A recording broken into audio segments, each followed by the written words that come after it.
Welkom by dag 2 by Inspireer. So, Joshua volg vir Moses op. Dis 'n groot taak. As jy dink wat Moses moes doen, hy moes die volk uit Israel uitlei en uiteindelik word die leierskap aangegee na Joshua toe. En Joshua het 'n massiewe taak voor hom. Hy moet die volk inlei in die beloofde land in.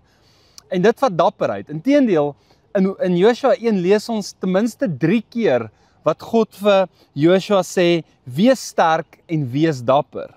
Nou ek wil vir 'n oomblik stil staan by Joshua 1 vers 7 spesifiek.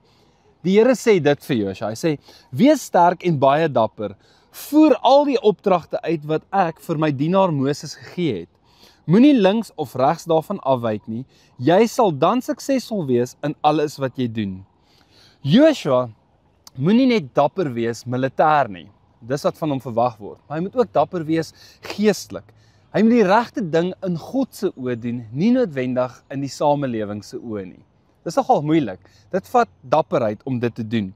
Ek hou van die frase wat hy sê, moenie na die links of na die regs toe gaan nie.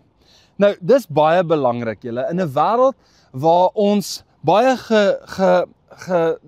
gedruk word na die links of na die regs. En as ek sê die links of die regs, dan dink ek baie aan konservatief of liberaal, nê. Dit voel vir my partykeer ons het net een van daai twee keuses.